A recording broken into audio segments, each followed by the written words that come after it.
कहानियों की विचार की है।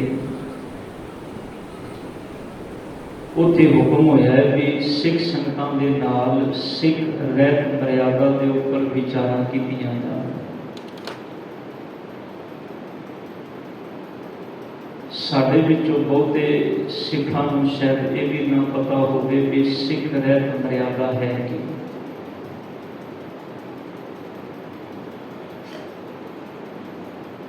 ये वो संविधान है सिख के जीवन का जिंदे राही इहनूं अपने जीवन विच एक ते पंथक जीवन ते एक उनका अपना निजी जीवन जिहड़ा है वो किवें जीना है, इस गल की सोची सानूं सिख रहत मर्यादा के अंदरों मिलती है। हालांकि सिख रहत मर्यादा जिन्नी भी तैयार की गई है ये धन गुरु ग्रंथ साहिब पातशाह जी के पावन सिद्धांतों को मुख रख के ही तैयार की गई है। 1935 के अंदर इनका पहला खरड़ा जिहड़ा तैयार होया सी, जिस विच वख-वख संस्थावां वख-वख जिहड़े होर लोग सन जिन्हां नाल लोग जुड़े हुए सन, वो भावें संस्थावां के रूप में सन ते भावें डेरियां के रूप में सन, उन्हां वल्लों एक एकत्रता करके 1935 के अंदर कई तरह के सुझाव मंगे गए संगतां कोलों, जथेबंदियां कोलों। एक लंबे वक्फे तो बाद गुरु ग्रंथ साहिब पातशाह जी के सिद्धांतों के उपर एक मर्यादा तैयार की गई जिन्हों नाम दिता गया सिख रहत मर्यादा। बाद विच कुछ बाद घाट इहदे विच दोबारा फिर करन की गल संगत के सामने आई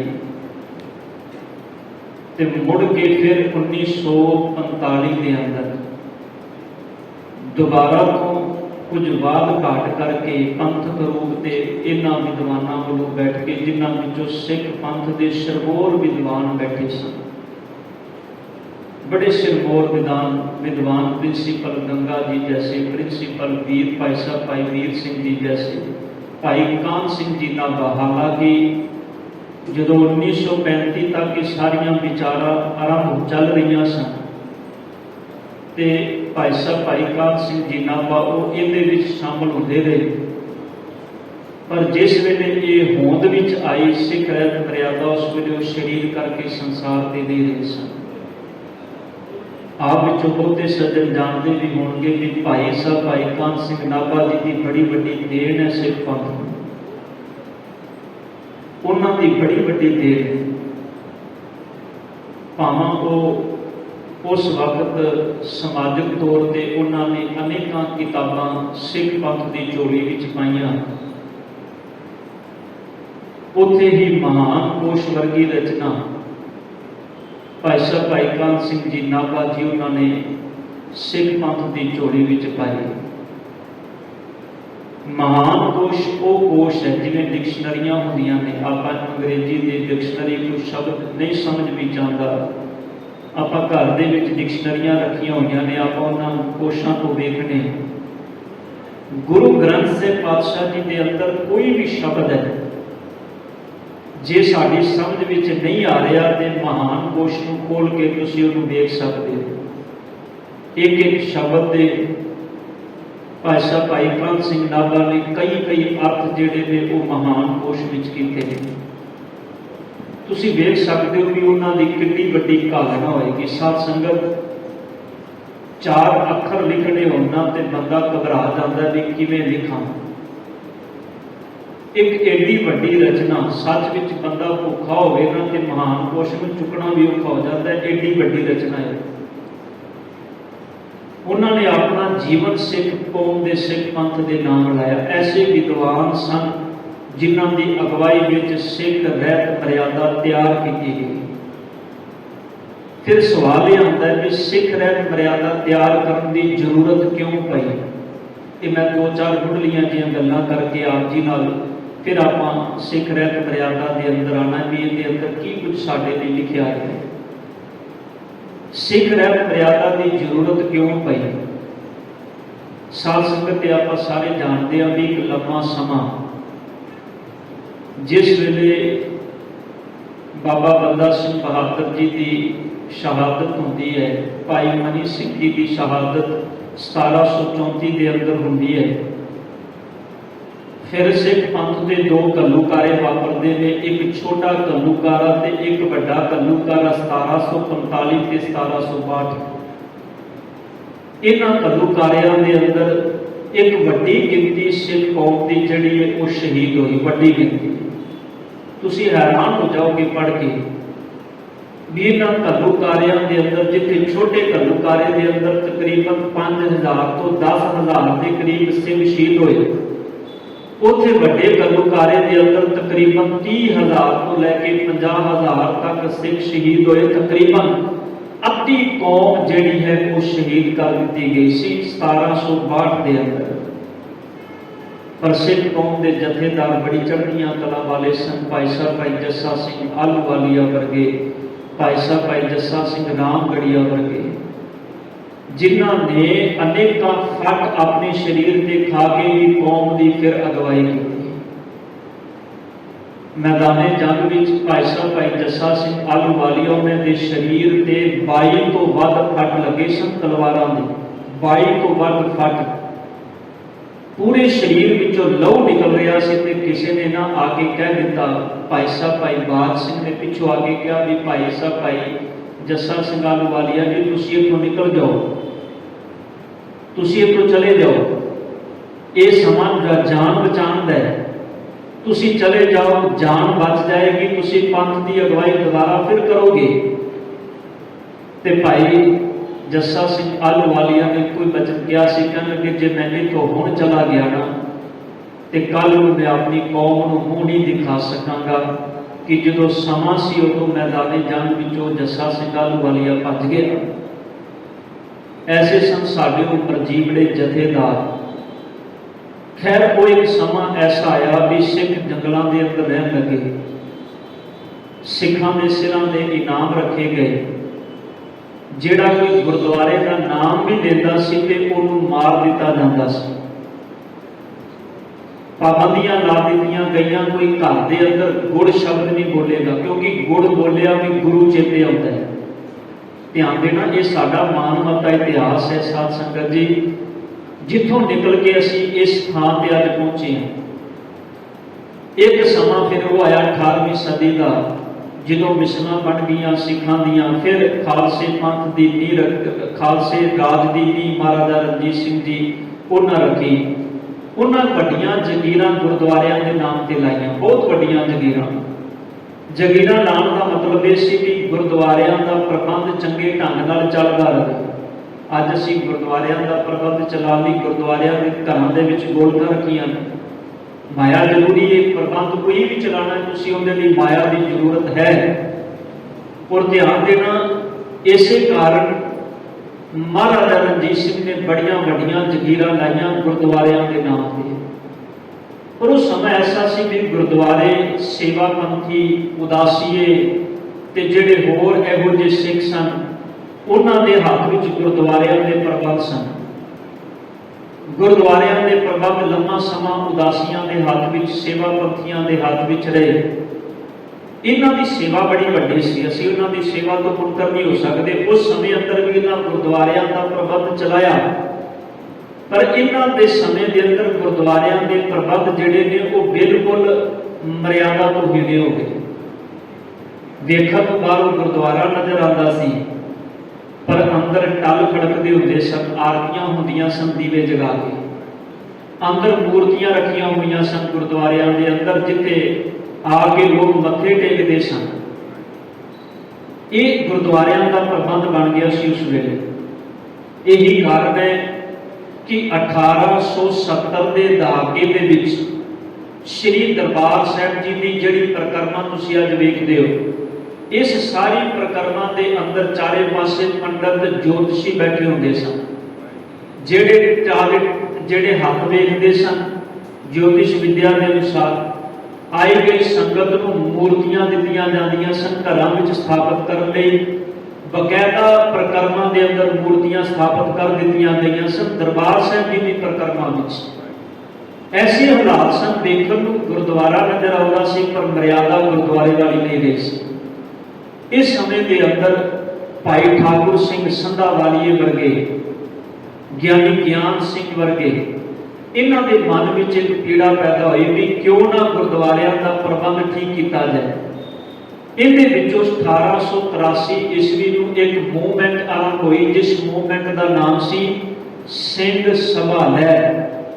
ध्यान देना 1883 विच सिंह सभा लहर 1883 विच अज जिन्ने अपने गुरुद्वारे दे जिवें गुरुद्वारा सिंह सभा एक गुरुद्वारा मूवमेंट के विचों निकले सन सारे गुरुद्वारे भी जिन्ने गुरुद्वारे ने वो इतिहासिक गुरुद्वारियां नूं छड्ड के क्योंकि पहला गुरुद्वारे जातां पातां के आधार पर वंडे हुए सन। आ गुरुद्वारा निरंकारियां दा है, आ गुरुद्वारा जिहड़ा है वो शींबे सिखां दा है, इस तरह आ गुरुद्वारा रामगढ़ियां दा है। ये वक्रो वक्रे गुरुद्वारे जिहड़े सन उन्हां नावां दे उत्ते होंद विच आउण लग पए। एक बड़ी वड्डी चैलेंज सी सिख कौम के वास्ते भी जिथे पहला ही पंथ इन्ने पासे वंडिया होया उत्थे गुरुद्वारे भी वंडे जान लग पे धर्मां के नाम से जातां के नाम से। अज भी तुसीं चले जाओ हुण बड़ा फर्क पै गया पिछले कुछ सालों चों नहीं तो पंजाब की धरती ते पिंडां दे अंदर गुरुद्वारे बोलते सन आ जट्टां दा गुरुद्वारा है, आ रामगढ़ियां दा गुरुद्वारा है, आ फलाणियां दा गुरुद्वारा है। एक एक गुरुद्वारे के अंदर जातां के आधार पर 4-4 गुरुद्वारे बने हुए सन।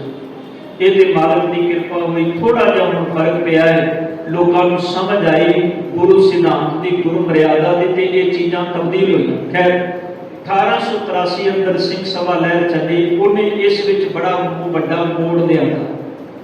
इस तो बाद ये लहर तकरीबन 20 साल तक जो 1920 का दहाका आया उस समय के अंदर सानू पता भी साका ननकाना साहब 1921 के अंदर वापरे। ये समय एक ऐसा आया जो महसूस होया भी जिहड़े गुरुद्वारे ने पहला ये उदासियां के हाथ विच सन, ये जिहड़े सेवा पंथी सन उन्हां दे हाथ विच सन, जिन्हां दी देख सिखां वर्गी सी पर कर्म जिहड़े सन वो ब्राह्मणवादी सन। इस सिंह सभा लहर के अंदर ये जिहड़े मरजीवड़े सिख सन जिन्हां ने मूवमेंट शुरू की उन्होंने यत्न किया भी ये चीज़ों को सुधारिया जाए गुरुद्वारियां के अंदर के प्रबंध को ठीक किया जाए। पर जिहड़े गुरुद्वारियां के प्रबंध जो महाराजा रणजीत सिंह जी की मौत होती है 1849 पूरा पंजाब जिहड़ा अंग्रेजों के कब्जे में आ जाता है। 1849 को महाराजा रणजीत सिंह जी की मौत होती है। 10 साल के अंदर अंग्रेज पंजाब से कब्जा कर लेते हैं। ध्यान देना इस तो पहला अंग्रेजों का पंजाब से कब्जा नहीं सी। पंजाब का एक ऐसा इलाका सी जिहड़ा सिर्फ सिख राज का इलाका सी, बाकी पूरे हिंदुस्तान के उपर अंग्रेजों का कब्जा 100 साल पहला हो चुका सी। सिर्फ एक पंजाब का इलाका बचिया सी। महाराजा रणजीत सिंह जी की मौत के कई कारण वो एक बड़ा डूंगा विषय साध संगत जी किवें महाराजा रणजीत सिंह जी को इस स्थान पर लिया के खड़ा किया गया, उन्होंने अंदर भरम भुलेखे पाए गए, किवें उन्होंने तो बाद उन्होंने परिवार उन्होंने बच्चों को शहीद मारिया गया। ये एक बड़ी वड्डी समझण का विषय है सिख पंथ के अंदर। इसके लिए बड़ी प्यारी एक पुस्तक है सोहन सिंह शीतल जी की, उन्होंने लिखी है सिख राज किवें गया। 2 किताबां ने उन्होंने, एक सिख राज किवें आया ते एक सिख राज किवें गया। बड़िया बाकमाल दी उन्होंने रचना ने, छोटियां किताबां ने पर रचना बड़ी प्यारी उन्होंने। खैर 1800 के दहाके 49 के अंदर पंजाब के अंग्रेज काबज हुए। अंग्रेजों ने हुण प्रबंध जिहड़ा अपने हाथ में ले लिया। उन्होंने गुरुद्वारा एक्ट बना दिता। उस गुरुद्वारा एक्ट के अंदर प्रबंध अंग्रेजों के अपने हाथ में सी। उन्होंने फिर वक्रो वक्रे जिहड़े लोग सन गुरुद्वारियां में काबज कर दिते जिहड़े गुंडे फिरती दे सन। जिवें असीं ननकाना साहिब जी का साका पढ़ते हैं उत्थे महंत नरैण दास वर्गे होर ऐसे अनेकों महंत गुरुद्वारियां में काबज हुए। ये 1920 के अंदर फिर एक नवी मूवमेंट शुरू की गई सिख संगतां वालों जिहड़े गुरु के चरणों के विच भावना रखने वाले सिख सन। उन्होंने वालों एक मूवमेंट शुरू की गई जिस मूवमेंट का नाम रखा गया गुरुद्वारा सुधार लहर, ध्यान देना, एक सिख सभा लहर, एक गुरुद्वारा सुधार लहर। ਇਹਦੇ ਲਈ ਫਿਰ ਬੜੀਆਂ ਕਾਲਨਾਵਾਂ ਘਾਲੀਆਂ ਗਈਆਂ, ਬਹੁਤ ਸ਼ਹਾਦਤਾਂ ਦਿੱਤੀਆਂ ਗਈਆਂ ਸਿੱਖਾਂ ਵੱਲੋਂ। ਇਹਦੇ ਲਈ ਬੜੇ ਮੂਵਮੈਂਟ ਚੱਲੇ, ਜਿਵੇਂ ਜੈਤੋ ਦਾ ਮੋਰਚਾ, ਗੰਗਸਰ ਦਾ ਮੋਰਚਾ, ਪੰਜਾ ਸਾਹਿਬ ਜੀ ਦਾ ਸਾਕਾ, ਇਹ ਸਾਰੇ ਇਸ ਮੋਰਚੇ ਵਿੱਚ, ਇਸ ਮੂਵਮੈਂਟ ਵਿੱਚੋਂ ਆਏ ਨੇ, ਜਿੱਥੇ ਸਿੱਖਾਂ ਨੇ ਆਪਣਾ ਲਹੂ ਡੋਲ ਕੇ ਗੁਰੂ ਧਾਮ ਆਜ਼ਾਦ ਕਰਵਾਏ ਸਨ, ਗੁਰੂ ਧਾਮਾਂ ਨੂੰ ਆਜ਼ਾਦ ਕਰਵਾਇਆ ਸੀ। ਇਸ ਤੋਂ ਬਾਅਦ ਜਦੋਂ ਗੁਰੂ ਧਾਮ ਆਜ਼ਾਦ ਹੋ ਗਏ, ਫਿਰ ਇੱਕ ਮਹਿਸੂਸ ਕੀਤਾ ਗਿਆ ਕਿ ਹੁਣ ਗੁਰਦੁਆਰਿਆਂ ਦਾ ਪ੍ਰਬੰਧ ਠੀਕ ਕੀਤਾ ਜਾਏ। ਉਹਦੇ ਲਈ ਫਿਰ ਜ਼ਰੂਰਤ ਸੀ ਵੀ ਗੁਰੂ ਘਰ ਦੀ ਮਰਿਆਦਾ ਜਿਹੜੀ ਆ ਉਹ ਗੁਰੂ ਗ੍ਰੰਥ ਸਾਹਿਬ ਜੀ ਦੇ ਸਿਧਾਂਤਾਂ ਦੇ ਮੁਤਾਬਕ ਤਿਆਰ ਕੀਤੀ ਜਾਏ। ਫਿਰ ਸਿੱਖਾਂ ਨੇ ਇੱਕ ਲੰਮੀ ਘਾਲਣਾ ਘਾਲ ਕੇ ਬੜੇ ਮਰਜ਼ੀ ਸਿੱਖ, ਮੈਂ ਪਹਿਲੋਂ ਵੀ ਜ਼ਿਕਰ ਕੀਤਾ, ਪ੍ਰਿੰਸੀਪਲ ਗੰਗਾ ਸਿੰਘ, ਭਾਈ ਵੀਰ ਸਿੰਘ ਜੀ ਵਰਗੇ, ਭਾਈ ਕਾਨ ਸਿੰਘ ਨਾਭਾ ਜੀ ਵਰਗੇ, ਹੋਰ ਅਨੇਕਾਂ ਸਿੱਖਾਂ ਨੇ ਉਪਰਾਲਾ ਕਰਕੇ ਤਿਆਰ ਕੀਤਾ ਖਰੜਾ, ਜਿਹਨੂੰ ਕਿਹਾ ਗਿਆ ਸੀ ਸਿੱਖ ਰਹਿਤ ਮਰਿਆਦਾ 1935 ਵਿੱਚ। ਇਸ ਖਰੜੇ ਨੂੰ ਅਜੇ ਗੁਰਦੁਆਰਿਆਂ ਵਿੱਚ ਲਾਗੂ ਨਹੀਂ ਸੀ ਕੀਤਾ ਗਿਆ, ਇਹਦੇ ਤੇ ਭੋਗ ਚੱਲ ਰਹੇ ਸੀ, ਵੱਖ-ਵੱਖ ਥਾਵਾਂ ਤੋਂ ਰਾਵਾਂ ਮੰਗੀਆਂ ਗਈਆਂ, ਪੂਰੇ ਹਿੰਦੁਸਤਾਨ ਤੋਂ ਕੀ ਵਿਦੇਸ਼ਾਂ ਤੋਂ ਵੀ ਸਿੱਖਾਂ ਕੋਲ ਰਾਵਾਂ ਮੰਗੀਆਂ ਗਈਆਂ। ਤੇ ਇਤਿਹਾਸ ਲਿਖਦਾ ਤਕਰੀਬਨ 1 ਮਣ 40 ਕਿਲੋ ਉਹਨਾਂ ਚਿੱਠੀਆਂ ਦਾ ਵਜ਼ਨ ਸੀ, 40 ਕਿਲੋ ਦੇ ਕਰੀਬ ਜਿਹੜੀਆਂ ਚਿੱਠੀਆਂ ਉਸ ਵੇਲੇ ਇਹਦੇ ਅੰਦਰ ਇਸ ਸਿੰਘ ਜਦੋਂ ਗੁਰਸਿੱਖ ਰਹਿਤ ਮਰਿਆਦਾ ਖਰੜਾ ਤਿਆਰ ਕੀਤਾ ਗਿਆ 1935 ਵਿੱਚ, ਇਸ ਖਰੜੇ ਤੋਂ ਬਾਅਦ ਇਹ ਸਾਰੀਆਂ ਕਾਪੀਆਂ ਵੱਖ-ਵੱਖ ਥਾਵਾਂ ਤੇ ਵੰਡੀਆਂ ਗਈਆਂ। ਜਿਹੜੇ ਮਰਜ਼ੀ ਬੜੇ ਪਿਆਰੇ ਸਿੱਖ ਗੁਰੂ ਘਰ ਨਾਲ ਸੰਬੰਧ ਰੱਖਣ ਵਾਲੇ ਗੁਰਦੁਆਰੇ ਸਨ, ਗੁਰਦੁਆਰਿਆਂ ਦੇ ਪ੍ਰਬੰਧ ਚਲਾਉਣ ਵਾਲੇ ਜਿਹੜੇ ਹੋਰ ਸੰਸਥਾਵਾਂ ਸਨ, ਉਹਨਾਂ ਤੋਂ ਬਾਅਦ ਉਹਨਾਂ ਦੀਆਂ ਰਾਵਾਂ ਮੰਗੀਆਂ ਗਈਆਂ। ਤਕਰੀਬਨ 40 ਕਿਲੋ ਵਜ਼ਨ ਸੀ ਉਹਨਾਂ ਚਿੱਠੀਆਂ ਦਾ, ਜਿਹੜੀਆਂ ਬਕਾਇਦਾ ਗੁਰੂ ਘਰ ਦੇ ਵਿੱਚ ਪਹੁੰਚੀਆਂ ਸਨ, ਜਿਹੜੀਆਂ ਸ਼੍ਰੋਮਣੀ ਕਮੇਟੀ ਕੋਲ ਆਈਆਂ ਸਨ। ਸ਼੍ਰੋਮਣੀ ਕਮੇਟੀ ਉਹ ਜਿਹੜੀਆਂ 40 ਕਿਲੋ ਵਜ਼ਨ ਸੀ, ਜਿਨ੍ਹਾਂ ਚਿੱਠੀਆਂ ਤਕਰੀਬਨ 1 ਮਣ 1984 ਦੇ ਅੰਦਰ ਉਹ ਸਾਰਾ ਸਾਡੇ ਕੋਲ ਚੀਜ਼ਾਂ ਉਹ ਭੇਟ ਚੜ੍ਹ ਗਈਆਂ, ਅਗਲ ਦੀ ਭੇਟ ਚੜ੍ਹ ਗਈਆਂ, ਜਾਂ ਕੁਝ ਵੀ ਸਮਝੋ, ਬੜਾ ਵੱਡਾ ਖਜ਼ਾਨਾ ਉਸ ਵੇਲੇ ਸਾਡਾ ਲਾਇਬ੍ਰੇਰੀ ਦੇ ਅੰਦਰ ਉਹ ਖਤਮ ਕੀਤਾ ਗਿਆ, ਜਾਂ ਇੰਝ ਕਹਿ ਲਓ ਵੀ ਕੁਝ ਸਰਕਾਰਾਂ ਵੱਲੋਂ ਉਹ ਲੈ ਜਾਇਆ ਗਿਆ, ਜਿਹੜਾ ਬਾਅਦ ਵਿੱਚ ਅਜੇ ਤੱਕ ਨਹੀਂ ਪਤਾ ਲੱਗਾ ਕਿੱਧਰ ਗਿਆ। ਜੇ ਅੱਜ ਉਹ ਸਾਡੇ ਕੋਲ ਹੁੰਦਾ ਤੇ ਪਤਾ ਲੱਗ ਜਾਂਦਾ ਵੀ ਕਿਹੜੀ ਸੰਸਥਾ ਨੇ ਕਿਹੜੇ ਸੁਝਾਅ ਭੇਜੇ ਸਨ, ਕਿਉਂਕਿ ਅੱਜ ਵੀ ਬੜਾ ਰੌਲਾ ਪਾਇਆ ਜਾ ਰਿਹਾ ਵੀ ਸਿੱਖ ਰਹਿਤ ਮਰਿਆਦਾ ਜਿਹੜੀ ਹੈ, ਕਿਉਂਕਿ ਉਸ ਵੇਲੇ ਟਾਵੇਂ ਡੇਰੇ ਸਨ। ਅੱਜ ਪੂਰੇ ਪੰਜਾਬ ਦੀ ਧਰਤੀ ਤੇ ਖਿਆਲ ਕਰਿਓ, ਉਹਨੇ ਆਮ ਲੋਕਾਂ ਦੇ ਘਰ ਨਹੀਂ ਜਿੰਨੇ ਡੇਰੇ ਬਣ ਗਏ, ਹਰ ਡੇਰੇ ਦੀ ਆਪਣੀ ਇੱਕ ਮਰਿਆਦਾ ਹੈ। ਇਸੇ ਕਰਕੇ ਬਹੁਤ ਪ੍ਰਚਾਰ ਕੀਤਾ ਜਾਂਦਾ ਹੈ ਵੀ ਸਿੱਖਾਂ ਦੀ ਮਰਿਆਦਾ ਇੱਕ ਕੀਤੀ ਜਾਏ, ਇੱਕ ਮਰਿਆਦਾ ਅੰਦਰ ਸਾਰੇ ਗੁਰੂ ਧਾਮ ਸਜਾਏ ਜਾਣ। ਹਾਲਾਂਕਿ ਗੁਰਦੁਆਰਿਆਂ ਤੋਂ ਇਲਾਵਾ ਡੇਰਿਆਂ ਦਾ ਕੋਈ ਸਿਸਟਮ ਨਹੀਂ ਹੈਗਾ ਗੁਰ ਇਤਿਹਾਸ, ਆਪਣੇ ਸਿੱਖ ਇਤਿਹਾਸ ਦੇ ਅੰਦਰ। ਇਹ ਆਪਣੀ ਅਣਗਹਿਲੀ, ਇਹ ਕਹਿ ਲਓ ਵੀ ਨਾ ਸਮਝੀਏ ਵੀ ਅੱਜ ਆਪਾਂ ਗੁਰਦੁਆਰਿਆਂ ਨੂੰ ਛੱਡ ਕੇ ਡੇਰਿਆਂ ਦੇ ਅੰਦਰ ਜਾ ਕੇ ਜਾਣਾ ਜ਼ਿਆਦਾ ਪਸੰਦ ਕਰ ਰਹੇ, ਜਿਹੜੇ ਉੱਤੇ ਸਰੀਰਧਾਰੀ ਗੁਰੂ ਬਣ ਕੇ ਬੈਠੇ, ਕਿਉਂਕਿ ਉੱਥੇ ਸ਼ਖਸੀ ਪੂਜਾ ਨੂੰ ਜ਼ਿਆਦਾ ਜ਼ੋਰ ਦਿੱਤਾ ਜਾਂਦਾ, ਉੱਥੇ ਗੁਰੂ ਦੀ ਪੂਜਾ ਦੇ ਉੱਤੇ ਜ਼ੋਰ ਨਹੀਂ ਦਿੱਤਾ ਜਾਂਦਾ। ਤੁਸੀਂ ਵੇਖੋ ਡੇਰਿਆਂ ਦੇ ਅੰਦਰ ਜਿਹੜੇ ਪ੍ਰਬੰਧ ਨੇ ਉਹ ਇੱਕ ਸਪੈਸ਼ਲ ਮੁਖੀ ਵੱਲੋਂ ਚਲਾਏ ਜਾਂਦੇ ਨੇ, ਲੋਕ ਉਹਦੀ ਪੂਜਾ ਪ੍ਰਤਿਸ਼ਠਾ ਕਰਦੇ ਨੇ, ਉਹਦੇ ਮਰਨ ਤੋਂ ਬਾਅਦ ਇੱਕ ਨਵਾਂ ਥਾਪਿਆ ਜਾਂਦਾ ਹੈ, ਉਹਦੇ ਮਰਨ ਤੋਂ ਬਾਅਦ ਉਹਦੀਆਂ ਸਾਲਾਨਾ ਯਾਦਾਂ ਮਨਾਈਆਂ ਜਾਂਦੀਆਂ ਨੇ। ਗੁਰਦੁਆਰੇ ਇਹਨਾਂ ਡੇਰਿਆਂ ਦੇ ਉੱਪਰ ਕਦੀ ਕਿਸੇ ਗੁਰਸਿੱਖ ਦੇ ਸ਼ਹੀਦੀ ਦਿਹਾੜੇ ਨਹੀਂ ਮਨਾਏ ਜਾਣਗੇ, ਪਰ ਬਾਬਿਆਂ ਦੀਆਂ ਬਰਸੀਆਂ ਬੜੀ ਚੜ੍ਹਦੀ ਕਲਾ 'ਚ ਮਨਾਈਆਂ ਜਾਂਦੀਆਂ ਨੇ। ਪੁੱਛਿਆ ਜਾਏ ਕਿ ਭਾਈ ਮਨੀ ਸਿੰਘ ਜੀ ਨਾਲੋਂ ਜ਼ਿਆਦਾ ਵੱਡੇ ਤੇ ਬਾਬੇ ਨਹੀਂ ਹੋ ਗਏ, ਪੁੱਛਿਆ ਜਾਏ ਬਾਬਾ ਬੰਦਾ ਸਿੰਘ ਬਹਾਦਰ ਨਾਲੋਂ ਵੱਡੇ ਤੇ ਨਹੀਂ ਹੋ ਗਏ, ਇਹਨਾਂ ਨੂੰ ਸਵਾਲ ਕਰਨ ਵਾਲਾ ਕੋਈ ਨਹੀਂ, ਪਰ ਸੱਚ ਇਹ ਸਾਡਾ ਗੁਰਖਾਨ ਤੇ। ਖੈਰ ਇਹ ਮਰਿਆਦਾ 1946 ਦੇ ਵਿੱਚ 43 ਦੇ ਵਿੱਚ ਫਿਰ ਛੋਟੇ ਮੋਟੇ ਜਿਹੜੇ ਆਈਆਂ ਸਨ, ਚਿੱਠੀਆਂ ਪਹੁੰਚੀਆਂ ਸਨ, ਥੋੜੇ ਬਹੁਤੇ ਵਾਧੇ ਘਾਟੇ ਤੋਂ ਬਾਅਦ ਇਹ ਖਰੜਾ ਤਿਆਰ ਕਰਕੇ ਸਿੱਖ ਰਹਿਤ ਮਰਿਆਦਾ ਦੇ ਅੰਦਰ, ਸਿੱਖ ਪੰਥ ਦੇ ਅੰਦਰ ਲਾਗੂ ਕਰ ਦਿੱਤਾ ਗਿਆ। ਫਿਰ ਜ਼ੋਰ ਦਿੱਤਾ ਗਿਆ ਵੀ ਇਹ ਹਰ ਘਰ ਤੱਕ ਪਹੁੰਚਾਇਆ ਜਾਏ। 1945 ਅੰਦਰ ਇਹ ਖਰੜਾ ਤਿਆਰ ਹੋਇਆ। 1947 ਚ ਉਸ ਸਬਬ ਐਸਾ ਬਣਿਆ ਵੀ ਦੇਸ਼ ਦੀ ਵੰਡ ਹੋ ਗਈ। ਉਸ ਦੇਸ਼ ਦੀ ਵੰਡ ਵਿੱਚ ਸਭ ਤੋਂ ਵੱਧ ਜ਼ਿਆਦਾ ਸੰਤਾਪ ਪੰਜਾਬ ਨੇ ਚੱਲਿਆ, ਕਿਉਂਕਿ ਪੰਜਾਬ ਦੀ ਵੰਡ ਹੋ ਗਈ। ਪੰਜਾਬ ਦੋ ਹਿੱਸਿਆਂ ਵਿੱਚ ਵੰਡਿਆ ਗਿਆ। ਬਹੁਤੇ ਸਿੱਖ ਜਿਹੜੇ ਬਾਹਰ ਪਾਕਿਸਤਾਨ ਦੀ ਧਰਤੀ ਤੇ ਲਾਹੌਰ ਦੀ ਧਰਤੀ ਤੇ ਰਹਿਣ ਵਾਲੇ ਸਨ, ਬੜੇ ਵੱਡੇ ਮੁਰੱਬਿਆਂ ਦੇ ਮਾਲਕ, ਉਹਨਾਂ ਨੂੰ ਉਜਾੜ ਕੇ ਇੱਧਰ ਭੇਜ ਦਿੱਤਾ ਗਿਆ।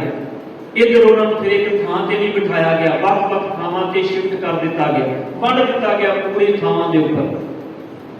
ध्यान देना, एक बड़ी वड्डी सोची समझी एक साजिश ही कह लो, सिख पंथ को बिल्कुल खेरू खेरू कर दिता गया। एक बड़ा वड्डा संताप सी, कई दहाके साडे इसे संताप विच लंघ गए 1947 तो बाद। ध्यान देना, एडी वड्डी सट सी, फाइनैशियल तौर पर, आर्थिक तौर पर, समाजिक तौर पर, राजनीतिक तौर पर, हर पासों सिखा ने 1947 में मार खाधी। ये बड़ी वड्डी मार सी, एक लंबा समा लगा इस मार तो बाहर निकल लगे। गुरुद्वारा के प्रबंध उन्हें समय में फिर सरकारों दी चालां शुरू हो गई, ਵੱਖ-ਵੱਖ डेरेदार स्थापित कर दिते गए। पंजाब की धरती से 1970-80 तो पहला गिनती के कुछ डेरे होंगे सन। अज ध्यान देना, किन्ने डेरे ने पंजाब की धरती से, और ध्यान दिओ सब तो ज़्यादा डेरे, तुसी पंजाब तो छोड़ो किसी इलाके में चले जाओ, ਤੁਹਾਨੂੰ पंजाब जिन्ने डेरे किसी होर जगह पर नहीं मिलणगे। सब तो ज़्यादा डेरावाद पंजाब से, शरीर की पूजा पंजाब से। इहदा मतलब है गुरु सिद्धांत को अंदरों खत्म कीर्तन करन दीयां चालां सने बिल्कुल भी सिखां दे अंदरों ये विचारधारा खत्म की जाए। उस समय यही कारण है भी सिख रहत मर्यादा का प्रचार इन्ना नहीं ज़्यादा हो सकिया। अजे सिख संभले सन, फिर समय समय से 84 के फिर सब कुछ वापरिया। ये हुण समा जिहड़ा जोर लाया जा रहा है भी हर थां तक, हर गुरुद्वारे तक, हर शख्स तक सिख रहत मर्यादा पहुँचाई जाए। आओ हुण आपां जाणीए भी सिख रहत मर्यादा के अंदर की कुछ साडे लई परोस के रखिया है। सब तो पहला जितों सिख रहत मर्यादा शुरू होंदी है साध संगत, उनदे विच सब तो पहला वचन आंदा है सिख दी तारीफ। सिख दी तारीफ का मतलब है सिख दी आइडेंटिटी, इनकी पहचान। तारीफ का मतलब है पहचान, भी सिख की पहचान की। उथे शब्द है जो स्त्री जां पुरुष, एक अकाल पुरख 10 गुरु साहिबान श्री गुरु नानक देव जी तो लेकर के श्री गुरु गोबिंद सिंह साहिब जी तक, श्री गुरु ग्रंथ साहिब जी अते 10 गुरु साहिबाना की बाणी ते सिक्ख्या ते दशमेश जी के अमृत ते निष्ठा रखता है। ये थोड़ा जिहा समझण वाला विषय है। सिख की पहचान की है, सिख की आइडेंटिटी की है। उनके अंदर जिहड़े शब्द ने बड़े बाकमाल के शब्द ने भी। पहले ते शब्द है भी जिहड़ा गुरु ग्रंथ साहिब जी की बाणी अते 10 गुरु साहिबाना की बाणी ते सिक्ख्या। ध्यान देना, 10 गुरु साहिबाना की बाणी ते सिक्ख्या, इन्हां विचों जिहड़े गुरु साहिबाना की बाणी है वो गुरु साहिबान, ते जिहड़े गुरु साहिबाना की बाणी नहीं उन्हां दी सिक्ख्या। दो चीज़ां आ गईयां, क्योंकि 6 गुरु साहिबाना की बाणी दर्ज है गुरु ग्रंथ साहिब विच, 4 गुरु साहिबाना की बाणी दर्ज नहीं। और सच है गुरमुखो, अज तुसीं किसी नगर कीर्तन दे विच माइक लैके निकल जाओ, तुसीं सियाणे सियाणे सज्जनां नूं पुछो भी गुरु ग्रंथ साहिब विच किन्ने गुरुआं की बाणी है। मेरे ख्याल विचों 90% लोगों को पता ही नहीं होएगा किन्ने।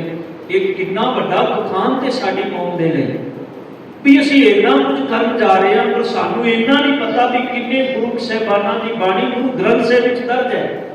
15 भगतां दी, 11 भट्टां दी, 3 गुरसिखां दे नाम ते बड़ी दूर की गल है।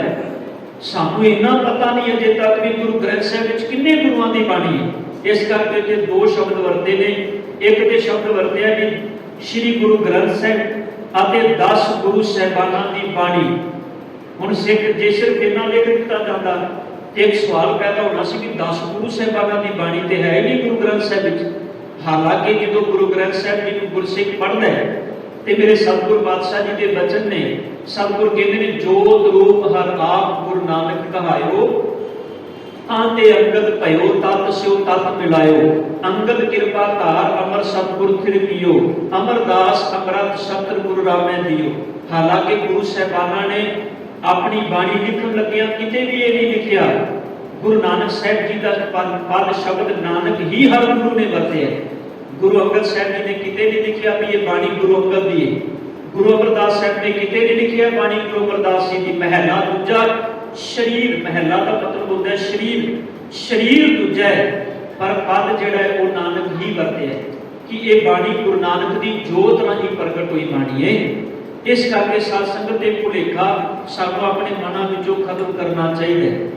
और इस तो बाद फिर 10वें जामे तो बाद भाई साहब भाई नंद लाल जी उन्होंने बड़ी बाकमाल रचना है जिदे विच उन्होंने जिक्र भी किया है।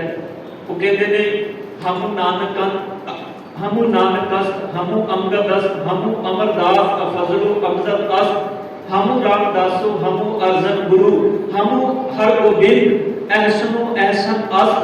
उन्होंने आख्या भी तुसी भुलेखा ना खाओ, सिखो गुरु नानक गुरु अंगद गुरु अमरदास गुरु रामदास गुरु अर्जन साहब जी के विच कोई भेद नहीं। पर इत्थे जे सिर्फ इन्ना लिख दिता जाता भी गुरु साहब 10 गुरु साहिबान की बाणी, तो साडे विचों बहुतिਆਂ ਦੇ मनां विच सवाल पैदा होना सी भी 10 गुरु साहिबानां की बाणी तो है नहीं। फिर नाल एक शब्द लिख दिता गया अते सिੱਖਿਆ, भाव 6 गुरु साहिबानां की बाणी ते होर गुरु जिन्हां की बाणी नहीं उन्हां की सिੱਖਿਆ अते दशमेश जी के अमृत उत्ते निशा रखता है। दशमेश जी के बख्शिश अमृत उत्ते निशा रखता है, क्योंकि गुरु गोबिंद सिंह पातशाह जी ने खंडे बाटे की पोड़ दी मर्यादा। असीं कहते हैं कि गुरु गोबिंद सिंह जी ने मर्यादा नियत की। गुरु गोबिंद सिंह जी ने भी मर्यादा सानू दी है जी गुरु ग्रंथ साहब जी के अंदर गुरु साहिबाना ने सानू पढ़ाई है। ध्यान देना जो असीं मर्यादा का जिक्र करते हैं उस मर्यादा के अंदर 4 मुरैतां का जिक्र है। हुण 4 मुरैतां ये तो नहीं भी गुरु साहब ने अपने वल्लों दे दित्तियां ने, हुण उन्हां 4 मुरैतां का जिक्र ते सतगुरु ने बाणी विच भी कीता है। पातशाह जी कहते हैं साबत सूरत रब दी भन्ने बेईमान, ये गुरबाणी का वचन है भी साबत सूरत भाव केस जिहड़ा कटा लैंदा है अपने शरीर के रोमां की भी अग्नि जिहड़ा करदा है। गुरु नानक पातशाह गुरु ग्रंथ साहब जी कहते हैं वो रब के दर का बड़ा वड्डा बेईमान बनता है। हुण ध्यान देना ये गुरु गोबिंद सिंह जी ने तो नहीं कहा, ये तो गुरु ग्रंथ साहब जी के बोल ने। हुण पातशाह जी ने जिथे ये कहा भी हाँ पर इस्त्री या पर पुरुष का सन, ये सारियां प्रैतां के अंदर जिहड़े वचन आते हैं गुरु ग्रंथ साहब जी की पावन बाणी विचों ही ने, ये कितों बाहरों नहीं आए। गुरु साहब जी ने सानू एक सिद्धांत दे दिता, एक मर्यादा दे दी, जिथे खंडे बाटे की पोड़ छकाई उत्थे सानू एक सिद्धांत दे दिता भी तुसीं इस सिद्धांत को अपने जीवन में प्रपक्ष करना है। हालांकि एक वखरा विषय भी 5 ककारां दा की महत्व है, वो 4 मुरैतां जिहड़ियां ने एक वखरा विषय है। पर इत्थे जिहड़ा शब्द है भी दशमेश पिता जी के अमृत उत्ते निशा रखता है। ध्यान देना जिहड़ा गुरु ग्रंथ साहब जी के बाणी ते निशा रखता है, जिन्ना गुरु ग्रंथ साहब जी की बाणी ते निशा रखता है उन्ना निशा का दशमेश पातशाह जी के बख्शिश अमृत ते होना चाहिए। क्योंकि अमृत की दात सिर्फ सानू सतगुरु ने एक बारी रहनी के तौर पर चिन्ह दिते ने ते अंतरीव एक मर्यादा दी है। वो मर्यादा गुरु ग्रंथ साहब जी की बाणी विचों यह सिख की तारीफ अते किसी होर धर्म को नहीं मानता। इहदे अंदर है शब्द दशमेश पिता जी के अमृत की निशा रखता है, किसी होर धर्म को नहीं मानता। किसी होर धर्म को मनण का मतलब की है भी वो अपने पातशाह जी की पावन बाणी पर भरोसा रखता है, वो होर धर्मां दीयां रोह रीतां के मुताबिक जीवन नहीं जिउंदा। ध्यान देना अज देखा देखी बड़ियां रोह रीतां साडे विच चल गईयां ने, जिवें वरत रखण दी रोह रीत बड़ी सिख परिवारों के अंदर चल गई। आने वाले समय कुछ दिनों रखड़ी का त्यौहार आने वाला, साडे घरां दे विच रखड़ी का त्यौहार बड़ी खुलदिली नाल मनाया जाता है। हालांकि इसका कोई मकसद नहीं, क्यों ध्यान देखो रखड़ी का त्यौहार आया किस परपज के नाल। असीं कह देंगे भी भैन ते भरा दा एक रिश्ते की लखायक है, पर सिर्फ एक धागे नाल भैन ते भरा का रिश्ता नियत होता है कि साल विच एक दिन धागा बन के रिश्ता नियत हो सकता है कि ये असल विच सी रखिया। ये रखड़ी का त्यौहार बाद विच है, पहले इसका नाम सी रक्षा बंधन। ये भैन अपने भरा को बंधन का मतलब होता है किसी चीज का बन पा देना। धागा हाथ से बन के कहती सी भरावा तेनू वास्ता है परमात्मा का, मैं एक अबला जी नारी हाँ, तू मेरी रखिया करनी है। पर ध्यान देना गुरु गोबिंद सिंह पातशाह जी ने कृपा की है, सिख बच्चे ते बच्ची को एक थां ते लिया के खड़ा किया है। अमृत की दात जे सिख को दी है, बच्चे को दी है, तो बच्ची को भी नाल बराबर दी है। सतगुरु ने कोई वितकरा नहीं रखा सिख पंथ के अंदर, किसी भी बीबी के अंदर या बंदे के अंदर। ये समा सी ध्यान देना जो मुगल आके इधर हल्ले करते होंगे सन, इतों दियां बच्चियां नूं, अबलावां नूं, औरतां नूं अपने नाल बन के लै जाते सन काबुल की धरती से, उधर टके टके ते बेचते सन, उन्हों का व्यापार करते होंगे सन। तो वो जड़ियां धियां सन जो चुकन आते सन, वो इसे रक्षा बंधन का वास्ता पादियां सन अपने भरावां नूं ਵੀ ਤੁਹਾਨੂੰ ਮੈਂ ਧਾਗਾ ਬੰਨਿਆ, ਮੇਰੇ ਭਰਾ ਮੇਰੀ ਰਕਸ਼ਾ ਕਰ। ਤੇ ਭਰਾ ਉਹ ਕਹਿੰਦਾ ਸੀ ਤੈਨੂੰ ਲੈ ਜਾਂਦੇ ਨੇ ਲੈ ਜਾਣ, ਘੱਟ ਤੋਂ ਘੱਟ ਮੇਰੀ ਜਾਨ ਤੇ ਬਚੀ। ਇਹ ਸਾਡੇ ਸਮਾਜ ਦੇ ਹਾਲਾਤ ਸਨ। ਧੰਨ ਗੁਰੂ ਗੋਬਿੰਦ ਸਿੰਘ ਸਾਹਿਬ ਜੀ ਨੇ ਕਿਰਪਾ ਕੀਤੀ। ਇੱਥੇ ਜਿਹੜਾ ਸ਼ਬਦ ਹੈ ਨਾ, ਕਿਸੇ ਹੋਰ ਧਰਮ ਨੂੰ ਨਹੀਂ ਮੰਨਦਾ, ਇਹਦਾ ਮਤਲਬ ਹੈ ਕਿਸੇ ਹੋਰ ਧਰਮ ਦੀਆਂ ਰੋਹੀਤਾਂ ਨੂੰ ਨਹੀਂ ਮੰਨਦਾ। ਹਾਂ, ਸਤਿਗੁਰ ਕੀ ਪਾਵਨ ਬਾਣੀ ਵਿੱਚ ਹਰ ਧਰਮ ਦਾ ਸਤਿਕਾਰ ਕੀਤਾ ਗਿਆ। ਮੈਂ ਕਹਿੰਦਾ ਜਿੰਨਾ ਸਤਿਕਾਰ ਗੁਰੂ ਗ੍ਰੰਥ ਸਾਹਿਬ ਜੀ ਨੇ ਹਰ ਧਰਮ ਦਾ ਕੀਤਾ ਹੈ, ਇਹਨਾਂ ਤੇ ਸ਼ਾਇਦ ਕੋਈ ਧਰਮ ਮੰਨਣ ਵਾਲਾ ਵੀ ਆਪਣੇ ਧਰਮ ਦਾ ਸਤਿਕਾਰ ਨਹੀਂ ਕਰਦਾ। ਪੜੋ ਮੇਰੇ ਸਤਿਗੁਰ ਕੀ ਬਾਣੀ। ਬਾਣੀ ਦੇ ਅੰਦਰ ਹੀ ਬਾਬਾ ਕਬੀਰ ਸਾਹਿਬ ਕਹਿੰਦੇ ਨੇ, ਕਹੋ ਵੇਦ ਕਤੇਬ ਕਹੋ ਮਤ ਝੂਠੇ, ਝੂਠਾ ਜੋ ਨਾ ਵਿਚਾਰੇ। ਵੀ ਵੇਦਾਂ ਕਤੇਬਾਂ ਨੂੰ ਝੂਠਾ ਨਾ ਆਖੋ, ਝੂਠਾ ਉਹ ਬੰਦਾ ਜਿਹੜਾ ਇਹਨਾਂ ਦੀ ਵਿਚਾਰ ਨਹੀਂ ਕਰਦਾ। ਫਿਰ ਦੂਜੇ ਪਾਸੇ ਇਹ ਕਿਹਾ ਗਿਆ ਹੈ, ਸਤਿਗੁਰ ਜੀ ਨੇ ਮੁਸਲਮਾਨ ਨੂੰ ਸਮਝਾਇਆ ਤੇਰੀ 5 ਵਕਤ ਦੀ ਨਮਾਜ਼ ਕਿਹੜੀ ਹੋਣੀ ਚਾਹੀਦੀ। ਇਹ ਨਹੀਂ ਆਖਿਆ ਕਿ ਮੁਸਲਮਾਨ ਧਰਮ ਛੱਡ ਦੇ, ਇਹ ਆਖਿਆ ਤੂੰ ਮੰਨ ਜੀ ਸਦਕੇ ਤੇਰਾ ਧਰਮ ਸਾਨੂੰ ਕੀ ਸਾਰੀ ਦੁਨੀਆ ਨੂੰ ਪਰਵਾਹ ਨੇ, ਪਰ ਅਸਲ ਮੁਸਲਮਾਨ ਕਿਹੜਾ ਹੈ, ਉਹਦੇ ਲਈ 5 ਨਮਾਜ਼ਾਂ ਨੇ ਆ ਜਿਹੜੀਆਂ ਸਾਹਿਬ ਨੇ ਬਾਣੀ ਵਿੱਚ ਕਹੀਆਂ। ਪਹਿਲਾ ਸੱਚ ਹਲਾਲ ਹੋਏ, ਤੀਜੀ ਖੈਰ ਖੁਦਾਏ, ਚੌਥੀ ਨਿਯਤ ਰਾਸਮਨ, ਪੰਜਵੀਂ ਸਿੱਖ ਸੁਣਾਏ। ਹੋਰ ਧਰਮ ਨੂੰ ਮੰਨਣ ਦਾ ਮਤਲਬ ਹੈ ਕਿਸੇ ਹੋਰ ਧਰਮ ਦੀਆਂ ਰੋਹ ਰੀਤਾਂ ਨੂੰ ਸਿੱਖ ਨਹੀਂ ਮੰਨਦਾ। ਇਹ ਹੈ ਸਿੱਖ ਦੀ ਤਾਰੀਖ। ਇਹ ਸਭ ਤੋਂ ਪਹਿਲਾ ਪੁਆਇੰਟ ਹੈ ਸਾਧ ਸੰਗਤ। ਇਸ ਤੋਂ ਬਾਅਦ ਆ ਜਾਂਦਾ ਹੈ ਸਿੱਖ ਦੀ ਰਹਿਣੀ 2 ਤਰ੍ਹਾਂ ਦੀ ਹੈ। ਧਿਆਨ ਦੇਣਾ, ਅਸੀਂ ਆਖਾਂਗੇ ਵੀ 2 ਤਰ੍ਹਾਂ ਦੀ ਰਹਿਣੀ ਕਿਹੜੀ। ਇੱਕ ਹੈ ਸਿੱਖ ਦੀ ਰਹਿਣੀ ਸ਼ਖਸੀ ਰਹਿਣੀ। ਸ਼ਖਸੀ ਰਹਿਣੀ ਦਾ ਮਤਲਬ ਹੁੰਦਾ ਹੈ ਪਰਸਨਲ ਲਾਈਫ। ਇੱਕ ਸਾਡੀ ਆਪਣੀ ਪਰਸਨਲ, ਅਸੀਂ ਕਹਿੰਦੇ ਹਾਂ ਵੀ ਸਾਡੀ ਪਰਸਨਲ ਲਾਈਫ ਹੈ। ਗੁਰਦੇਵ ਪਿਤਾ ਜੀ ਨੇ ਜਿਹੜਾ ਬਾਣੀ ਵਿੱਚ ਸਿਧਾਂਤ ਦਿੱਤੇ ਨੇ, ਉਹਨਾਂ ਸਿਧਾਂਤਾਂ ਦੇ ਉੱਤੇ ਉੱਥੇ ਗੁਰੂ ਕੇ ਪਿਆਰੇ ਸਿੱਖਾਂ ਨੇ ਸਿੱਖ ਰਹਿਤ ਮਰਿਆਦਾ ਦੇ ਅੰਦਰ 2 ਰਹਿਣੀਆਂ ਸਿੱਖ ਦੀਆਂ ਬਿਆਨ ਕੀਤੀਆਂ ਨੇ। ਇੱਕ ਸ਼ਖਸੀ ਰਹਿਣੀ ਤੇ ਦੂਜੀ ਪੰਥਕ ਰਹਿਣੀ। ਸ਼ਖਸੀ ਰਹਿਣੀ ਦੇ ਅੰਦਰ ਮਤਲਬ ਹੈ ਇਨਸਾਨ ਦੀ, ਹਰ ਸਿੱਖ ਦੀ ਆਪਣੀ ਇੱਕ ਪਰਸਨਲ ਲਾਈਫ ਹੈ, ਇੱਕ ਉਹਦਾ ਆਪਣਾ ਨਿੱਜੀ ਜੀਵਨ ਹੈ। ਤੇ ਦੂਜੇ ਪਾਸੇ ਹੈ ਪੰਥਕ ਰਹਿਣੀ। ਪੰਥਕ ਰਹਿਣੀ ਦਾ ਮਤਲਬ ਹੈ ਜਿੱਥੇ ਸਿੱਖ ਨੇ ਆਪਣੀ ਨਿੱਜੀ ਲਾਈਫ ਜੀਣੀ ਹੈ, ਉੱਥੇ ਉਹਦਾ ਪੰਥ ਦੇ ਪ੍ਰਤੀ ਵੀ ਕੋਈ ਨਾ ਕੋਈ ਉਹਦਾ ਬਣਦਾ ਹੈ ਸਿਧਾਂਤ ਜਿਹੜਾ ਉਹਨੇ ਪੰਥ ਦੇ ਪ੍ਰਤੀ ਵੀ ਨਿਭਾਉਣਾ ਹੈ ਆਪਣਾ ਫਰਜ਼।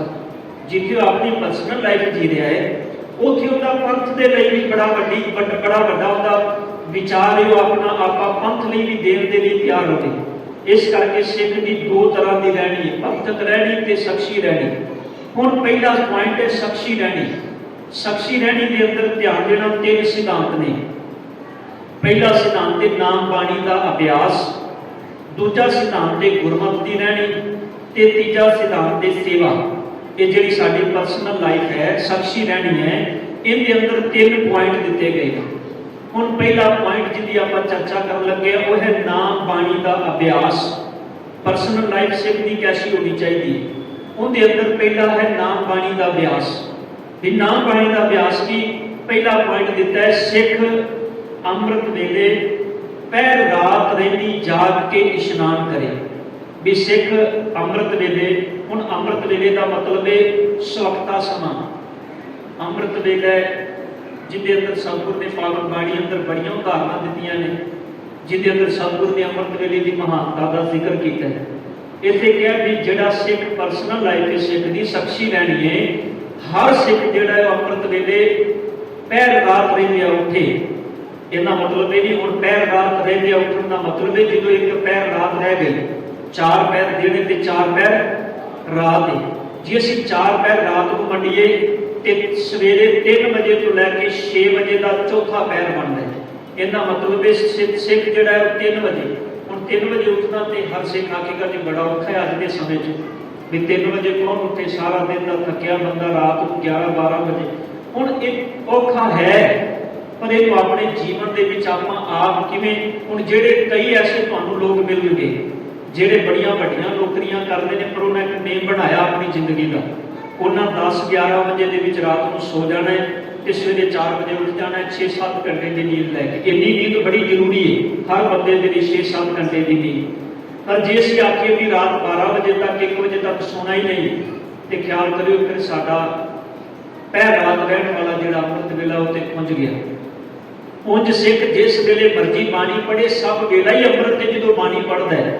ਪਰ ਧਿਆਨ ਦੇਣਾ ਅੰਮ੍ਰਿਤ ਵੇਲੇ ਦਾ ਆਪਣੀ ਇੱਕ ਇੰਪੋਰਟੈਂਸ ਹੈ, ਆਪਣੀ ਇੱਕ ਮਹਾਨਤਾ ਹੈ। ਜਿਹੜੇ ਸੱਜਣ ਅੰਮ੍ਰਿਤ ਵੇਲੇ ਉੱਠਦੇ ਨੇ ਉਹਨਾਂ ਨੂੰ ਪਤਾ ਹੋਏ।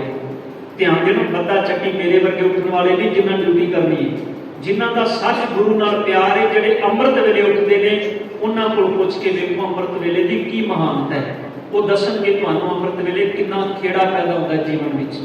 ਅੰਮ੍ਰਿਤ ਵੇਲਾ ਉਹ ਸਮਾਂ ਕਿੰਨਾ ਜੀਵਨ ਦੇ ਵਿੱਚ ਬਦਲਾਵ ਲੈ ਕੇ ਆਉਂਦਾ। ਇੱਥੇ ਪਹਿਲਾ ਪੁਆਇੰਟ ਹੈ ਵੀ ਸਿੱਖ ਅੰਮ੍ਰਿਤ ਵੇਲੇ ਪਹਿਰ ਰਾਤਰੇ ਵੀ ਜਾਗ ਕੇ ਇਸ਼ਨਾਨ ਕਰੇ ਅਤੇ ਇੱਕ ਅਕਾਲ ਪੁਰਖ ਦਾ ਧਿਆਨ ਕਰਦਾ ਹੋਇਆ ਵਾਹਿਗੁਰੂ ਦਾ ਜਾਪ ਕਰੇ। ਇੱਕ ਅਕਾਲ ਪੁਰਖ ਦਾ ਧਿਆਨ, ਇਹ ਨਹੀਂ ਵੀ ਸਵੇਰੇ ਉੱਠਦਿਆਂ ਨਾਲ ਪਹਿਲਾ ਧਿਆਨ ਗਿਆ ਹੀ ਫੋਨ ਤੇ ਹੈ ਵੀ ਵੇਖੀਏ ਤੇ ਅਸੀਂ ਰਾਤੋਂ ਰਾਤ ਕਿੰਨੇ ਕੁ ਮੈਸੇਜ ਆ ਗਏ ਨੇ WhatsApp ਤੇ, ਵੇਖੀਏ ਫੇਸਬੁੱਕ ਤੇ ਕੀ ਚੱਲਦਾ ਪਿਆ। ਧਿਆਨ ਦੇਣਾ, ਸਾਰਾ ਦਿਨ ਹੈ ਬੰਦੇ ਦੇ ਕੋਲੋਂ, ਪਰ ਅੰਦਰ ਮਾਈਂਡ ਅੰਦਰ ਚੱਲ ਹੀ ਸਿਰਫ ਅੱਜ ਕੱਲ੍ਹ ਸੋਸ਼ਲ ਮੀਡੀਆ ਹੈ। ਕੀ ਚੱਲ ਰਿਹਾ? ਰਾਤ ਉੱਠਦਾ ਨਾ ਅੱਖ ਖੁੱਲਦੀ ਏ ਤੇ ਧਿਆਨ ਸਿੱਧਾ ਫੋਨ ਤੇ ਜਾਂਦਾ ਹੈ। ਧਿਆਨ ਸਿੱਧਾ ਜਾਂਦਾ ਵੀ ਕੀ ਆ ਗਿਆ ਤੇ ਕੀ ਚਲਾ ਗਿਆ। ਤਾਂ ਗੁਰੂ ਨਾਨਕ ਸਾਹਿਬ ਕਹਿੰਦੇ ਨੇ ਤੂੰ ਸੰਸਾਰ ਨਾਲ ਚੱਲ, ਤੈਨੂੰ ਸਤਿਗੁਰੂ ਨੇ ਕਿਤੇ ਮਨਾ ਨਹੀਂ ਕੀਤਾ, ਪਰ ਬਾਦਸ਼ਾਹ ਕਹਿੰਦੇ ਨੇ ਅੰਮ੍ਰਿਤ ਵੇਲੇ ਦੀ ਸੰਭਾਲ ਕਰ। ਗੁਰੂ ਜਿਹੜਾ ਸਿੱਖ ਦੀ ਪਰਸਨਲ ਲਾਈਫ ਹੈ, ਇੱਥੇ ਇਹ ਨਹੀਂ ਆਖਿਆ ਵੀ ਤੇਰੇ ਤੇ ਕੋਈ ਬਰਡਨ ਪਾ ਕੇ ਤੇ ਆਖਿਆ ਜਾ ਰਿਹਾ। ਇੱਥੇ ਕਿਹਾ ਜਾ ਰਿਹਾ ਵੀ ਸਿੱਖ ਦਾ ਜੀਵਨ ਐਸਾ ਹੋਣਾ ਚਾਹੀਦਾ ਹੈ ਵੀ ਉਹ ਪੈਰ ਰਾਤ ਰਹਿ ਕੇ ਉੱਠੇ, ਇਸ਼ਨਾਨ ਕਰੇ, ਇੱਕ ਅਕਾਲ ਪੁਰਖ ਦਾ ਧਿਆਨ ਕਰੇ ਤੇ ਵਾਹਿਗੁਰੂ ਦਾ ਨਾਮ ਜਪੇ। ਫਿਰ ਦੂਜਾ ਸ਼ਬਦ ਹੈ ਨਿਤਨੇਮ ਦਾ ਪਾਠ ਕਰੇ। ਨਿਤਨੇਮ ਦੀਆਂ ਬਾਣੀਆਂ ਇਹ ਹਨ। ਕਿਹੜੀਆਂ ਬਾਣੀਆਂ ਨੇ? ਜਪ, ਜਿਹਨੂੰ ਆਪਾਂ ਜਪਜੀ ਸਾਹਿਬ ਜੀ ਦੀ ਬਾਣੀ ਕਹਿੰਦੇ ਹਾਂ, ਜਾਪ, ਧੰਨ ਗੁਰੂ ਗੋਬਿੰਦ ਸਿੰਘ ਪਾਤਸ਼ਾਹ ਜੀ ਦੀ ਅੰਮ੍ਰਿਤ ਬਾਣੀ ਅਤੇ 10 ਸਵਈਏ ਸ਼ਰਾਵਕ ਸੁਧ ਸਮੂਹ ਸਿਧਾਂਤੀ ਵਾਲੇ। ਕਿਉਂਕਿ ਸਵਈਏ ਦੋ ਤਰ੍ਹਾਂ ਦੇ ਨੇ, 10 ਸਵਈਏ। ਉੱਥੇ ਨਾਲ ਬ੍ਰੈਕਟ ਵਿੱਚ ਲਿਖਿਆ ਸ਼ਰਾਵਕ ਸੁਧ ਸਮੂਹ ਸਿਧਾਂਤ। ਇਹ ਵਾਲੇ ਸਵਈਏ, ਇਹ ਬਾਣੀਆਂ ਅੰਮ੍ਰਿਤ ਵੇਲੇ ਦੀਆਂ ਬਾਣੀਆਂ ਨੇ। ਅੱਜ ਸਾਨੂੰ ਇਹ ਕਿਹਾ ਜਾਂਦਾ ਵੀ 5 ਬਾਣੀਆਂ ਅੰਮ੍ਰਿਤ ਵੇਲੇ ਦੀਆਂ, ਕਿਉਂਕਿ ਇਹ ਅੱਜ ਥੋੜਾ ਚੇਂਜ। 5 ਸਿੱਖ ਜਿੰਨੀਆਂ ਮਰਜ਼ੀ ਬਾਣੀਆਂ ਪੜ੍ਹੇ ਮੁਬਾਰਕ ਹੈ, ਸਵੇਰੇ ਤੁਸੀਂ ਸੁਖਮਨੀ ਸਾਹਿਬ ਦਾ ਪਾਠ ਵੀ ਕਰੋ, ਚੰਗੀ ਗੱਲ ਹੈ, ਪਰ ਸਮੇਂ ਦੇ ਮੁਤਾਬਕ। ਐਸਾ ਨਹੀਂ ਹੈ ਵੀ ਮੈਂ 1 ਘੰਟੇ ਦੇ ਵਿੱਚ ਆਖਾਂ ਵੀ ਸੁਖਮਨੀ ਸਾਹਿਬ ਦਾ ਪਾਠ ਵੀ ਕਰ ਲਵਾਂ, ਨਿਤਨੇਮ ਵੀ ਕਰ ਲਵਾਂ, 1 ਘੰਟੇ ਦੇ ਵਿੱਚ ਸਾਰਾ ਕੰਮ ਨਿਬੜ ਜਾਏ। ਇਹ ਤੇ ਫਿਰ ਇਹ ਹੈ ਵੀ ਬੱਦਾ ਚੱਕੀ ਜੋ ਭਰੇ ਨਾ ਗੁਣ ਨਾ ਉਪਕਾਰ। ਇਹ ਤੇ ਵੀ ਇਹ ਕਹਿ ਵੀ ਠੋਕ ਦਿੱਤੀ ਗੱਲ ਕਿਸੇ ਤੇ ਕਰਨੀ ਹੈ ਤੂੰ ਨਹੀਂ। ਨਿਤਨੇਮ ਪਿਆਰ ਦਾ ਸਬੂਤ ਹੈ। ਨਿਤਨੇਮ ਇਹਦੇ ਵੀ ਕਰਨਾ ਹੈ, ਕੋਈ ਜ਼ਰੂਰੀ ਹੈ, ਕਰਨਾ ਜ਼ਰੂਰੀ ਹੈ, ਪਰ ਇਹਦੇ ਮਤਲਬ ਇਹ ਨਹੀਂ ਵੀ ਬੰਦਾ ਕਿ 15 ਮਿੰਟ ਵਿੱਚ ਨਿਬੇੜ ਕੇ ਪਾਸੇ ਕਰ ਦਿਆ। ਤੁਹਾਡੀ ਕੋਈ ਸੰਸਾਰ ਦੇ ਅੰਦਰ ਕੋਈ ਐਸੀ ਕਿਤੇ ਨਾ ਕਿਤੇ ਕੋਈ ਕਾਰਨ ਬਣ ਜਾਂਦਾ ਹੈ ਤੇ ਹੋ ਸਕਦਾ ਵੀ ਤੁਸੀਂ ਸਮਾਂ ਘੱਟ ਲਾ ਲਓ, ਪਰ ਧਿਆਨ ਦੇਣਾ ਘੱਟ ਤੋਂ ਘੱਟ 3 ਬਾਣੀਆਂ ਬੜੇ ਪਿਆਰ ਦੇ ਨਾਲ ਪੜ੍ਹੀਆਂ ਜਾਣ। ਇਹ ਅੰਮ੍ਰਿਤ ਵੇਲੇ ਦੀਆਂ ਬਾਣੀਆਂ ਨੇ। ਇਹਨਾਂ ਵਿੱਚ 2 ਹੋਰ ਐਡ ਕਰ ਦਿੱਤੀਆਂ ਗਈਆਂ, ਚੌਪਈ ਸਾਹਿਬ ਤੇ ਆਨੰਦ ਸਾਹਿਬ ਜੀ ਦੀ ਬਾਣੀ। ਅੱਜ 5 ਬਾਣੀਆਂ ਦਾ ਹਰ ਥਾਂ ਤੇ ਕਿਹਾ ਜਾਂਦਾ ਵੀ 5 ਬਾਣੀਆਂ ਪੜ੍ਹੋ, ਪਰ ਮਰਿਆਦਾ ਦੇ ਅੰਦਰ 3 ਬਾਣੀਆਂ ਨਿਸ਼ਚਿਤ ਨੇ, ਹਰ ਸਿੱਖ ਨੇ ਪੜ੍ਹਨੀਆਂ। ਜੇ 3 ਵੀ ਪੜ੍ਹ ਦਿੰਦਾ ਤੇ ਮੁਬਾਰਕ ਹੈ। ਪਾਤਸ਼ਾਹ ਜੀ ਫਿਰ ਉੱਥੇ ਕਿਹਾ ਗਿਆ ਹੈ ਜਪ ਜਾਪ ਅਤੇ 10 ਸਵਈਏ, ਇਹ ਬਾਣੀਆਂ ਅੰਮ੍ਰਿਤ ਵੇਲੇ ਦੀਆਂ ਬਾਣੀਆਂ ਨੇ। 100 ਦਰ ਰਹਿਰਾਸ ਸ਼ਾਮ ਵੇਲੇ ਸੂਰਜ ਡੁੱਬੇ ਪੜ੍ਹਨੀ। 100 ਦਰ ਰਹਿਰਾਸ ਸਾਹਿਬ ਜੀ ਦੀ ਬਾਣੀ, ਉਹਦੇ ਅੰਦਰ 5 ਸ਼ਬਦ ਉਹ ਨੇ ਜਿਹੜੇ ਗੁਰੂ ਗ੍ਰੰਥ ਸਾਹਿਬ ਜੀ ਵਿੱਚੋਂ ਨੇ। ਉਸ ਤੋਂ ਬਾਅਦ ਫਿਰ ਚੌਪਈ ਸਾਹਿਬ, ਫਿਰ ਸਵਈਆ, ਦੋਹਰਾ ਤੇ ਆਨੰਦ ਸਾਹਿਬ ਜੀ ਦੀਆਂ 6 ਪੌੜੀਆਂ ਤੇ ਮੁੰਦਾਗਣੀ ਔਰ ਸ਼ਲੋਕ। ਇਹ ਬਾਣੀ ਪੰਥ ਵੱਲੋਂ ਨਿਯਤ ਕੀਤੀ ਗਈ ਹੈ। ਪਰ ਗੁਰੂ ਗ੍ਰੰਥ ਸਾਹਿਬ ਜੀ ਦੇ ਅੰਦਰ ਰਹਿਰਾਸ ਸਿਰਲੇਖ ਨਹੀਂ ਹੈ। ਗੁਰੂ ਗ੍ਰੰਥ ਸਾਹਿਬ ਜੀ ਦੇ ਅੰਦਰ ਸਿਰਲੇਖ ਹੈ 100 ਦਰ। ਉੱਥੇ ਰਹਿਰਾਸ ਸਾਹਿਬ ਜੀ ਦਾ ਸਿਰਲੇਖ ਰਹਿਰਾਸ ਨਹੀਂ ਹੈ, ਉੱਥੇ ਸਿਰਫ 100 ਦਰ ਹੈ। 100 ਦਰ ਦੇ ਅੰਦਰ 3 ਸ਼ਬਦ ਨੇ, ਫਿਰ 100 ਪੁਰਖ ਦੀ ਬਾਣੀ ਆ ਜਾਂਦੀ, ਉਹਦੇ ਅੰਦਰ ਸ਼ਬਦ ਨੇ। ਇਹ ਟੋਟਲ ਜਿਹੜੇ 5 ਸ਼ਬਦ ਨੇ ਸਾਰੇ 100 ਦਰ ਦੀ ਬਾਣੀ ਦੇ ਅੰਦਰ ਨੇ। ਇਹ ਪਹਿਲੋਂ ਪੜ੍ਹੇ ਜਾਂਦੇ ਸਨ। ਜਦੋਂ ਅਸੀਂ ਗੁਰੂ ਨਾਨਕ ਸਾਹਿਬ ਜੀ ਦਾ ਪੜ੍ਹਦੇ ਇਤਿਹਾਸ ਤੇ ਭਾਈ ਸਾਹਿਬ ਭਾਈ ਗੁਰਦਾਸ ਕਹਿੰਦੇ ਨੇ 100 ਦਰ ਆਰਤੀ ਗਾਵੀਏ ਅੰਮ੍ਰਿਤ ਵੇਲੇ ਜਾਪ ਉਚਾਰਾ। ਅੰਮ੍ਰਿਤ ਵੇਲੇ ਜਪਜੀ ਸਾਹਿਬ ਦੀ ਬਾਣੀ ਪੜ੍ਹੀ ਜਾਂਦੀ ਹੈ, ਸ਼ਾਮ ਨੂੰ 100 ਦਰ ਦੀ ਬਾਣੀ ਪੜ੍ਹੀ ਜਾਂਦੀ ਹੈ। ਹੁਣ ਗੁਰੂ ਨਾਨਕ ਸਾਹਿਬ ਜੀ ਦੇ ਵੇਲੇ 100 ਦਰ ਦੀ ਬਾਣੀ ਕਿਹੜੀ ਸੀ? ਇੱਕ ਗੁਰੂ ਨਾਨਕ ਸਾਹਿਬ ਜੀ ਦੇ 2 ਸ਼ਬਦ 3 ਸ਼ਬਦ ਜਿਹੜੇ ਨੇ ਸਿਰਫ ਉਹੀ ਪੜ੍ਹੇ ਜਾਂਦੇ ਸਨ 100 ਦਰ ਦੇ ਵਿੱਚ। ਇਹ ਬਾਅਦ ਵਿੱਚ ਪੰਥ ਨੇ ਦੇ ਵਿੱਚ ਚੌਪਈ ਸਾਹਿਬ ਦੀ ਐਡ ਕੀਤੀ, 6 ਪੌੜੀਆਂ ਆਨੰਦ ਸਾਹਿਬ ਜੀ ਦੀ ਐਡ ਕੀਤੀਆਂ, ਕੜਾਹ ਪ੍ਰਸ਼ਾਦ ਦੀ ਦੇਖਦੇ ਦੀ ਮਰਿਆਦਾ ਬਣ ਗਈ। ਇਸ ਕਰਕੇ ਤੇ ਕਿਹਾ ਗਿਆ 100 ਦਰ ਰਹਿਰਾਸ ਸ਼ਾਮ ਵੇਲੇ ਸੂਰਜ ਡੁੱਬੇ ਪੜ੍ਹਨੀ। ਇਸ ਵਿੱਚ ਇਹ ਬਾਣੀਆਂ ਸ਼ਾਮਲ ਹਨ। ਥੱਲੇ ਉਹਨਾਂ ਬਾਣੀਆਂ ਦਾ ਜ਼ਿਕਰ ਕੀਤਾ ਗਿਆ ਜਿਨ੍ਹਾਂ ਦਾ ਮੈਂ ਤੁਹਾਡੇ ਸਾਹਮਣੇ ਜ਼ਿਕਰ ਕਰ ਦਿੱਤਾ ਹੈ। ਉਸ ਤੋਂ ਬਾਅਦ ਇਹ ਸੋਲੇ ਸਾਹਿਬ ਜੀ ਦੀ ਬਾਣੀ, ਇਹ ਬਾਣੀ ਰਾਤ ਨੂੰ ਸੌਣ ਵੇਲੇ ਪੜ੍ਹਨੀ। ਸੋਲੇ ਸਾਹਿਬ ਜੀ ਦੀ ਬਾਣੀ ਰਾਤ ਨੂੰ ਸੌਣ ਵੇਲੇ ਪੜ੍ਹਦੀ, ਜਦੋਂ ਆਪਾਂ ਸੁਣਦੇ ਹਾਂ ਸੌਣ ਵੇਲੇ ਸੋਹਲੇ ਸਾਹਿਬ ਜੀ ਦੀ ਬਾਣੀ ਦਾ ਪਾਠ ਕਰਨਾ ਹੈ, ਜਾਪ ਕਰਨਾ ਹੈ। ਇਹ ਹੈ ਸਿੱਖ ਦੀ ਸ਼ਖਸੀ ਰਹਿਣੀ ਦੇ ਅੰਦਰ ਨਾਮ ਬਾਣੀ ਦਾ ਅਭਿਆਸ। ਇਹ ਪਹਿਲਾ ਪੁਆਇੰਟ ਸੀ ਸਾਧ ਸੰਗਤ ਜੀ।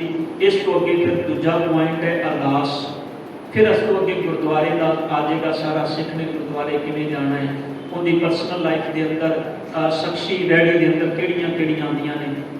ਅੱਜ ਆਪਾਂ ਇਸ ਵਿਚਾਰ ਨੂੰ ਆਰੰਭ ਕੀਤਾ। ਇਸ ਸਮੇਂ ਦੀ ਸਮਾਪਤੀ ਹੈ। ਬੇਨਤੀ ਹੈ ਇਹਨਾਂ ਰਹਿੰਦੇ ਦਿਨਾਂ ਦੇ ਵਿੱਚ ਵੀ ਇਸੇ ਤਰ੍ਹਾਂ ਆਪ ਜੀ ਨੇ ਹਾਜ਼ਰੀਆਂ ਭਰ ਕੇ ਇਹਨੂੰ ਆਪਾਂ ਸਮਝਣ ਦਾ ਯਤਨ ਕਰਨਾ ਵੀ ਸਿੱਖ ਰਹਿਤ ਮਰਿਆਦਾ ਦੇ ਅੰਦਰ ਅੱਜ ਆਪਾਂ ਕੀ ਕਰ ਰਹੇ ਹਾਂ ਤੇ ਆਪਾਂ ਨੂੰ ਕਰਨਾ ਕੀ ਚਾਹੀਦਾ। ਕਿਉਂਕਿ ਇਹ ਵਿਚਾਰਨਾ ਘੋਖਣਾ ਆਪਾਂ ਆਪਣੇ ਆਪ ਵਿੱਚ ਹੈ। ਅਸੀਂ ਕੀ ਕਰਨਾ ਹੈ ਪੰਥਕ ਤੌਰ ਤੇ ਕੀ ਅਸੀਂ ਕਰ ਰਹੇ ਹਾਂ, ਸਾਡੇ ਵਿੱਚ ਕੀ ਚੇਂਜਿਸ ਆਉਣੇ ਜ਼ਰੂਰੀ ਨੇ। ਸੋ ਕੱਲ੍ਹ ਨੂੰ ਇੱਥੋਂ ਹੀ ਵਿਚਾਰਾਂ ਆਰੰਭ ਕੀਤੀਆਂ ਜਾਣਗੀਆਂ। ਹੋਈਆਂ